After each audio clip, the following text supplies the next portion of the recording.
Now, a recent Pew Research poll showed that support for marijuana legislation is an all-time bipartisan high. And yes, that pun is very much intended. The majority of Americans now say the drug should be made legal. Colorado obviously has already done it, so has Washington State. But where does this leave California, whose landmark medical marijuana bill back in 1996 now seems to many Americans like a stale sort of half step? On assignment in the USA for The Feed, Andy Park filed this, part one of a two-part story on the world's most famous marijuana growing region and why weed farmers actually don't want weed legalised. I'm in Northern California. It's a remote and rugged wilderness. It's home to the famous redwood trees. You see them everywhere. But I'm here to check out the local farming industry. It's one that employs about 30,000 people, and it's been the lifeblood of the local economy here for generations. But all this might go up in smoke if it were made legal. This isn't a story about being pro or anti-drugs. It's about the economics of the black market.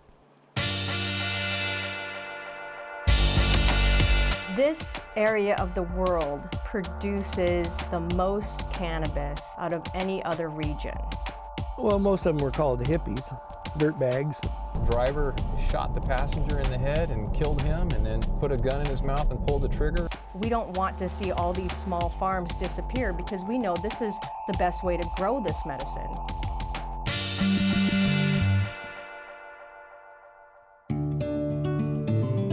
Humboldt County is about 5 hours north of San Francisco and about 50 years behind it. You can't live around here long without gaining a little attachment to this country. It's a beautiful place to live. Old-timer Ernie Branscombe is one of the few that remember Humboldt's first boom. When I was a kid, loggers were heroes. I mean, they were the people that were building America. Most everybody in my family ended up in one way or another in the timber industry. I was driving bulldozer in the woods when I was 8 years old. I'd say sawdust is in my blood. Logging was Humboldt County. I mean, I loved logging. I'd still be doing it if there was a way to do it. But overlogging brought new environmental protection laws that saw the decline of the industry in the 60s. The timber folk left. In their place came the Back to the Land movement, a free spirit freak out. Well, most of them were called hippies, dirtbags. They were pretty seriously different. I think it was culture clash, to say the least. With them came the seeds of what would sprout into Humboldt's economic saviour. When we talked about losing the timber industry, we thought we were all going to die. Well, that didn't happen. The marijuana industry came in as the timber industry went out. Loggers and ranchers and these people who were like members of the conservative kind of frontier families that founded the culture and were at first just completely flabbergasted and repulsed by these young people who were had long hair and swam naked in the river and stuff. They got into the marijuana industry too because it was his way to stay in their communities and earn a healthy living. And it just became something that everybody was doing. This is Humboldt County's biggest annual festival, which just happens to coincide with the annual outdoor growing season, or the start of it anyway. But it's here that you really understand how big a part marijuana plays in the lives of people that live here in Humboldt.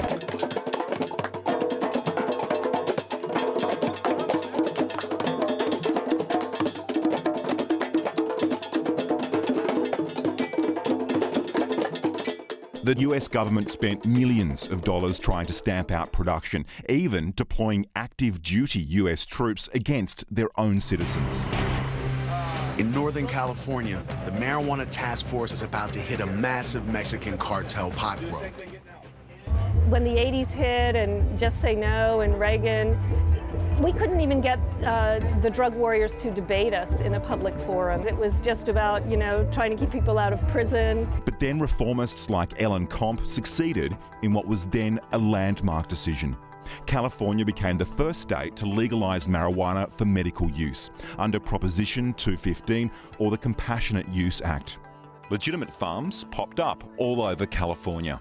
It continues to directly contradict federal law by allowing for a small amount of marijuana to be grown or smoked through state-authorised medical avenues. It's very interesting right now. I mean, we've had legal medical marijuana in California since 1996, And since then, it's been a process of deciding who, what, and where. And ultimately, we're heading towards full legalization for the ballot in 2016. But Californians already said no to full legalisation in a 2010 ballot. Colorado and Washington have since greenlit recreational use in their states, overtaking the once progressive California. Ladder protection. Something doesn't add up here. Why is California, America's most liberal, fight for your right to party state, opposed to marijuana legalisation? The answer is good old-fashioned capitalism. Like the loggers that were sidelined by environmental ideologies, the hippies have been sidelined by economic ones. Their own children now exploiting California's medical loophole on a grand and greedy scale. While many people farm and sell medical marijuana, the vast majority here are in fact supplying the black market. Legalisation would see the price per pound drop by about half. It would attract unwanted taxes and open the market to big tobacco and big pharma, who are already lobbying government for their legalisation models that would see big agro-business dwarf Humboldt's boutique brand. When something is illegal, it props up the prices in the black market, and marijuana is like our most popular illegal drug. And people up there call it like the best government price control program in US history. So you have, a plant that's worth, almost $1,500 a pound. And like tomatoes are like what, $3 or something, So it's pretty crazy. And that basically the sheriff and like law enforcement is for legalization, and the majority of growers are against legalization. And I think that's a really good point. And it's places like this where the money from the weed industry becomes legitimised in community businesses selling everything from agricultural supplies to, yes, big old American pickup trucks. This new breed are called hipnecks, hippie rednecks, whose annual outdoor crops can be worth up to $2 million. It's a farming model that's high risk and high gain. But it's not just agribusiness and truck dealerships that benefit from the weed industry. Local services like hospitals and volunteer firefighting are dependent on weed revenue. You see, keeping track of the law is a favourite pastime of the local weed farmers, and there's one thing that's quicker than the Bush Telegraph.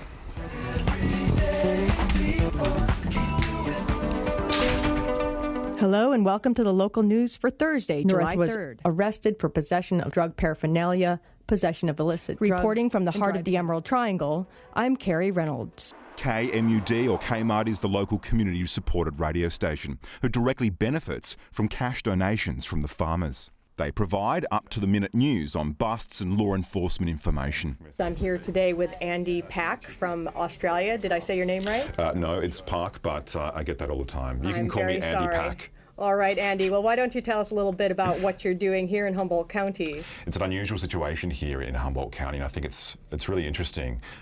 From some of your programs I've listened to online, it seems like there's a real debate going on at the moment, a fork in the road, if you like, for those that support legalisation and those that don't. I think one of the main benefits of cannabis being illegal is it's kept corporations out.